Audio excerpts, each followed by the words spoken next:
बिस्मिल्लाहिर्रहमानिर्रहीम।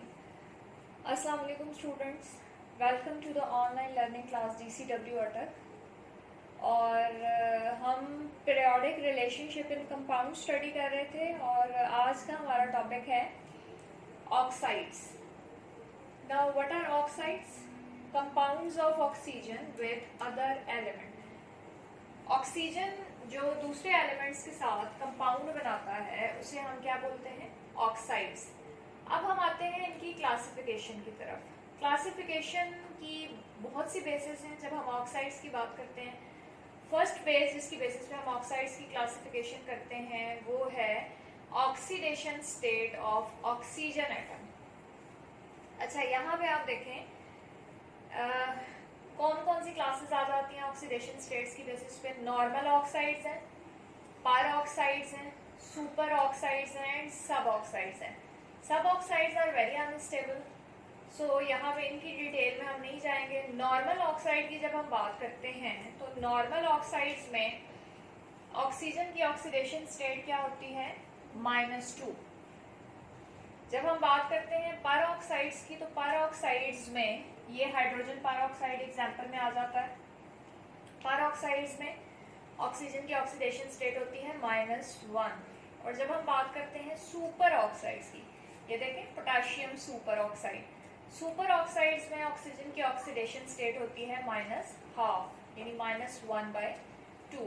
तो ये एक बेसिस है जिसकी बेसिस पे हम ऑक्साइड्स को क्लासिफाई करते हैं, यानी ऑक्सीडेशन स्टेट ऑफ ऑक्सीजन। अच्छा, दूसरी जो बेसिस हम बनाते हैं कि ऑक्साइड्स की जो क्लासिफिकेशन हम पढ़ते हैं वो है जी उनकी नेचर, कि whether they are basic, acidic और amphoteric. So nature of oxides जो है वो क्या हो सकती है? बेसिक हो सकती है। अब जैसे ही हम बेसिक ऑक्साइड्स की बात करते हैं सो हमारे माइंड में फौरन से ये चीज क्लिक करनी चाहिए। We have already discussed about metals, कि मेटल्स जो हैं वो क्या बनाते हैं? Basic oxide. Metals form basic oxides. For example oxides of first A and second A except beryllium, यानी फर्स्ट ए और सेकेंड ए। फर्स्ट ए में हमारे पास अल्कली मेटल्स आती हैं और सेकेंड ए में alkaline earth metals accept beryllium. Top member का behaviour जो है ना वो थोड़ा सा एनॉमलस होता है। दैट्स द रीजन कि बेरिलियम जो है वो बेसिक ऑक्साइड्स नहीं बना रहा। और इनकी क्या प्रॉपर्टी है बेसिक ऑक्साइड्स की? दे यील्ड बेसिस इन वाटर। हम जब बेसिक ऑक्साइड्स को वाटर में डिसॉल्व करते हैं तो वो हमें क्या देते हैं? बेसिस। जिस तरह से यहाँ पे देखें मैंने एक एग्जांपल कोट की है सोडियम ऑक्साइड की। जब वाटर में डिसॉल्व करेंगे तो वो हमें बेस देगा, और बेस क्या है? NaOH। अब रीजन क्या है? देखिए ऑक्साइड के अंदर ये होता है, सोडियम ऑक्साइड के अंदर जिस तरह से ऑक्साइड आयन O-2। तो ये जो O-2 है जब ये वाटर के साथ रिएक्ट करता है, वाटर देखिए किस चीज से मिलकर बना है? Hydrogen and hydroxyl ion, partial negative partial positive. अब ये जो ऑक्साइड आयन है it is having high affinity for proton, यानी ये देखें इसके ऊपर माइनस चार्ज है, वो भी -2। सो इसकी प्रोटॉन के लिए बहुत ज्यादा अट्रैक्शन होगी। That is O-2 has high affinity for proton. That is the reason it readily reacts with water and is converted into hydroxyl ion. किसमें कन्वर्ट हो जाता है ये? हाइड्रोक्सिल आयन में। अब हम जाते हैं नेक्स्ट क्लास की तरफ, जो कि क्या आ जाती है हमारे पास? Acidic oxides. अब देखें अगर मेटल्स जो हैं वो बेसिक ऑक्साइड्स बना रही हैं तो at the same time metals का ऑपोजिट नॉन मेटल्स हैं, और नॉन मेटल्स क्या बनाएंगी? Acidic oxides. इसमें हमारे पास एग्जांपल्स कौन सी आ जाती हैं? Oxides of carbon, silicon. देखिए कार्बन और सिलिकॉन 4th ग्रुप में आते हैं, nitrogen 5th group, nitrogen phosphorus 6th group and 7th group. ये सब जो हैं ये क्या बनाते हैं? ये एक तो ये नॉन मेटल्स हैं और एसिडिक ऑक्साइड्स बनाएंगे। अच्छा, जैसे बेसिक ऑक्साइड को वाटर में डिसॉल्व किया तो बेस मिली, इसी तरह से जब हम एसिडिक ऑक्साइड को वाटर में डिसॉल्व करेंगे तो एसिड बनेगा। जिस तरह से carbon dioxide CO2 plus water क्या बनाएगा? ये H2CO3। H2CO3 क्या है? Carbonic acid. SO3 क्या है? Sulphur trioxide. सल्फर ट्राईऑक्साइड को जब वाटर में डिसॉल्व करेंगे तो वो किस में कन्वर्ट हो जाएगा? H2SO4, sulphuric acid. So this is about acidic oxides के एक तो नॉन मेटल्स बनाती हैं और दूसरा एसिड्स बनाते हैं ये एसिडिक ऑक्साइड्स जब इन्हें वाटर में डिसॉल्व किया जाता है। उसके बाद आते हैं हमारे पास एम्फोटेरिक ऑक्साइड। एम्फोटेरिक ऑक्साइड्स क्या होते हैं? दे show both acidic and basic properties. Amphoteric मतलब दोहरा रवैया होता है इनका। दोहरे रवैये से क्या मुराद है कि दे show both acidic and basic properties, मतलब जब इनके साथ एसिड आएगा तो ये बेस बन जाएंगे और जब बेस आएगी तो एसिड्स की तरह बिहेव करेंगे। एग्जाम्पल्स हमारे पास कौन सी आ जाती हैं इसमें? Oxides of beryllium, zinc, aluminium. Beryllium oxide BeO, aluminium oxide Al2O3, bismuth oxide Bi2O3, zinc oxide ZnO। अच्छा, अब कैसे एलिमेंट्स ये बनाते हैं amphoteric oxide? Less electropositive, form amphoteric oxides. अब यहाँ पे एक एम्फोटेरिक ऑक्साइड लेकर हमने उसकी इक्वेशंस लिखी हैं। जिंक ऑक्साइड को हमने लिया है। अब देखें, जिंक ऑक्साइड एक एम्फोटेरिक ऑक्साइड है। इसके साथ जब एक स्ट्रॉन्ग एसिड आया तो ये खुद कैसे बिहेव करेगा? बेस बन गया। और देखें, जिंक सल्फेट बन गया और साथ में क्या बनेगा? वाटर। जब भी एसिड और बेस रिएक्ट करते हैं तो क्या बनता है? Salt and water. Next reaction में देखें, जिंक ऑक्साइड जो है जब वो सोडियम हाइड्रोक्साइड के साथ रिएक्ट करता है in the presence of water तो किस में कन्वर्ट हो जाता है? कम्प्लेक्स बनाता है। कम्प्लेक्स का क्या फॉर्मूला है? Na2ZnOH4। इसको मैं थोड़ा सा एक्सप्लेन कर देती हूँ आपको। ये देखें कि बाहर क्या है ब्रैकेट के? Na2। अब Na2 क्यों आया है? ZnOH4। देखें, हाइड्रोक्सिल की क्या वैलेंसी होती है? -1। तो टोटल कितना हो गया? -4। जिंक की क्या वैलेंसी है? +2। अब -4 को बैलेंस करने के लिए +4 चार्जेस चाहिए, तो +2 आएगा जिंक से और +1 × 2 कहाँ से आ जाएगा? सोडियम से।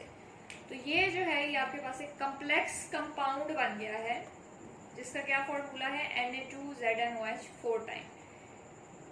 अब एम्फोटेरिक ऑक्साइड जो है they behave as acid toward strong base and vice versa. Behave as acid toward strong base and behave as base toward strong acid. अब हम आते हैं ट्रेंड की तरफ कि पीरियोडिक टेबल में क्या ट्रेंड होता है।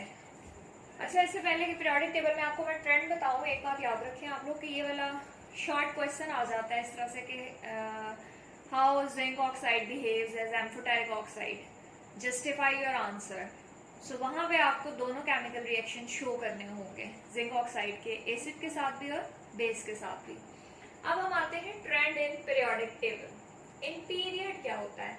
जब हम अलॉन्ग द पीरियड मूव करते हैं तो देखें पीरियोडिक टेबल के स्टार्ट में क्या है? मेटल्स, स्ट्रॉन्ग मेटल्स, फिर थोड़ी सी मेटालिक कैरेक्टर कम होना शुरू हो जाता है और पीरियड में सबसे पहले हमारे पास स्ट्रॉन्गली बेसिक ऑक्साइड्स आते हैं, फिर वीकली बेसिक ऑक्साइड्स आते हैं, फिर एम्फोटेरिक होते हैं, एम्फोटेरिक, उसके बाद आ जाते हैं वीकली एसिडिक और फिर आ जाते हैं स्ट्रॉन्गली एसिडिक। एक एक एग्जाम्पल मैंने कोट कर दी। जैसा सोडियम ऑक्साइड है, वीकली बेसिक में मैग्नीशियम ऑक्साइड है, एम्फोटेरिक में एल्यूमिना भी बोलते हैं इसे हम Al2O3 को, वीकली एसिडिक में P4 और 10 आ जाता है, स्ट्रॉन्गली एसिडिक में SO3 और Cl2O7 आ जाते हैं। ये हम अलॉन्ग द पीरियड जा रहे हैं। तो students, along the period oxides का जो करेक्टर है वो कैसा होगा? स्ट्रॉन्गली बेसिक से टुवर्ड स्ट्रॉन्गली एसिडिक। और ग्रुप में जब हम बात करते हैं तो ग्रुप में क्या होता है? Basicity of main group metal oxides increases down the group. यानी डाउन द ग्रुप क्या होता है? मेटालिक कैरेक्टर देखिए बढ़ता है, इंक्रीज करता है। सो बेसिक कैरेक्टर भी मेटल ऑक्साइड्स का वो क्या करेगा? इंक्रीज। जिस तरह से अगर हम सेकंड ए की एग्जांपल लें, यहाँ पे हमने कौन से ग्रुप की एग्जांपल ली है? Second A. तो यहाँ पे देखिए बेरिलियम ऑक्साइड का लेस होगा basic character as compare to magnesium oxide which is in turns less than calcium oxide which is less than strontium oxide. and which is in turn less than barium oxide. So most basic character या strongly basic वो कौन होगा? Barium oxide. Strongly basic कौन सा oxide है? Barium oxide. And reverse trend in transition metal. अच्छा, transition metals के थोड़ा सा एक्सेप्शनल बिहेवियर आ जाता है डी ऑर्बिटल्स की इन्वॉल्वमेंट की वजह से. अच्छा, यहाँ पे एक और चीज जो डिस्कस करनी है वो हमने क्या करनी है? Oxidation state. Oxidation state of metal also affects acid and basic character. तो जो ऑक्सीडेशन स्टेट है उस पर भी डिपेंड कर रहा है एसिडिक एंड बेसिक कैरेक्टर. किस तरह से डिपेंड कर रहा है? यहाँ पे आप लोग स्टूडेंट्स देखें, मैंने एग्जांपल कोट की है. हमारे पास आ जाता है मैंगनीज के oxide MnO, Mn2O3, MnO2, Mn2O7. यहाँ पे देखें मैंगनीज की ऑक्सीडेशन स्टेट +2 है, फिर +3. फर्स्ट ऑक्साइड में है +2, फिर +3, फिर +4 MnO2 में और फिर है +7. तो एसिडिटी जो है वो इंक्रीज करती है ऑक्सीडेशन स्टेट बढ़ने के साथ. यहाँ पे देखें +2 है तो आगे बढ़ रही है, इंक्रीज कर रही है, +3, +4, +7. रीजन क्या है?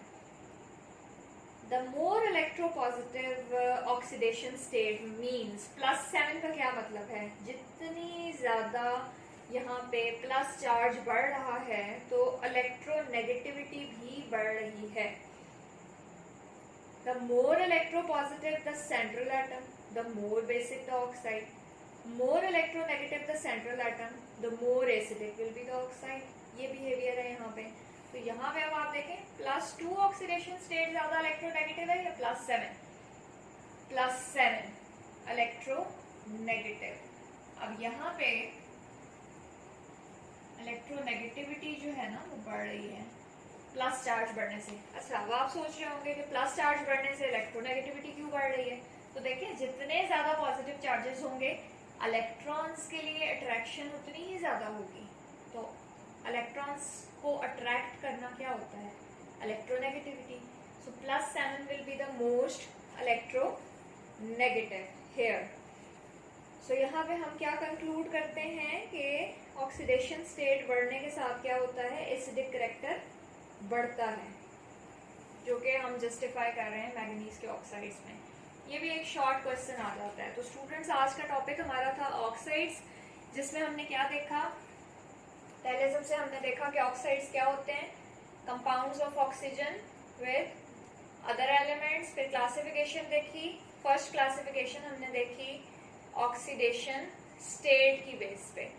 सेकेंड क्लासिफिकेशन हमने देखी नेचर की बेस पे कि जिस तरह से बेसिक, एसिडिक, एम्फोटेरिक ऑक्साइड्स. कुछ एग्जांपल्स देखी. फिर हमने ट्रेंड बताया है पीरियोडिक टेबल में अलोंग द पीरियड क्या होता है? बेसिक से एसिडिक कैरेक्टर की तरफ हम जाते हैं. और डाउन द ग्रुप क्या होता है? Basicity of the main group metal oxides increases down the group. साथ में हमने 2A एलिमेंट्स की एग्जांपल कोट की है. लास्ट में हमने देखा कि how oxidation state of metal affects acidic और बेसिक कैरेक्टर. तो यहाँ पे ये थोड़ा सा आप लोगों को शायद कंफ्यूजन लग रही हो कि जी एसिडिटी इंक्रीज करती है, इंक्रीज इन ऑक्सीडेशन स्टेट के साथ. इसकी एग्जांपल हमने मैंगनीज के ऑक्साइड्स लिए हैं. मैंगनीज की ऑक्सीडेशन स्टेट +2 से मैक्सिमम +7 तक जाती है. तो keep in mind, plus charge जितना ज्यादा होगा इलेक्ट्रॉन्स के लिए अट्रैक्शन उतनी ही ज्यादा होगी. तो +2 और +7 को अगर कंपेयर करें तो +7 का मतलब है more charge, more positive charge, more nuclear charge, मतलब more attraction for electron, more electronegativity. So जितनी ज्यादा इलेक्ट्रोनेगेटिविटी होगी सेंट्रल एटम की उतनी ही ज्यादा एसिडिटी इंक्रीज करेगी. ओके जी, that's all for today's lecture.